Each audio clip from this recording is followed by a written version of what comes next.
Welcome to my Curious Head channel. Here you will find a wealth of interesting facts and amazing stories on a variety of topics. Join us on our journey of discovery and learning. The story of the women who were at the forefront of power is always fascinating. After all, for a long time, it was very difficult for a woman to reach high posts to the point of leading a large group or even governing a nation. In this video, we do justice to the lives of 4 of these warriors.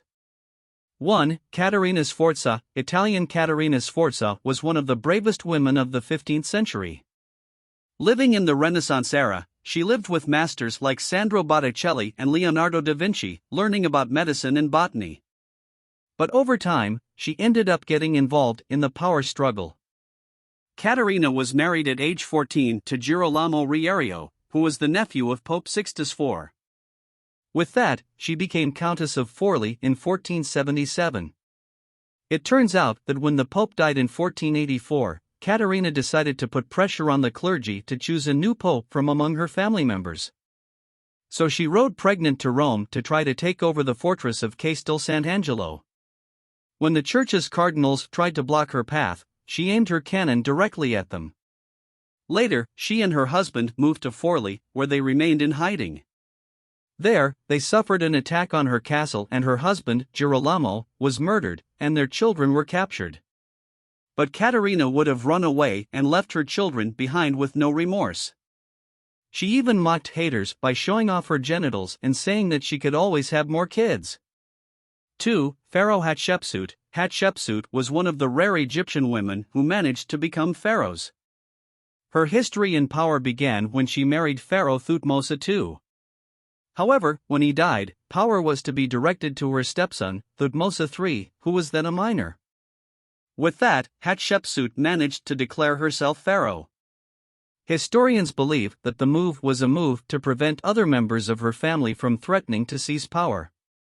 However, Hatshepsut stood out in her reign for establishing alliances with other nations through trade and prioritizing diplomatic practices over war.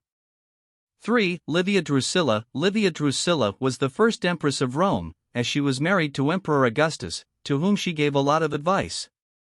Her story tells us the life of a woman who had a lot of power in Rome, while being careful not to overshadow her husband. It is said that Livia ruled alongside Augustus and had a lot of freedom to give her opinions. Being empress, she also enjoyed many advantages. She had independence and even owned real estate on Palatine Hill.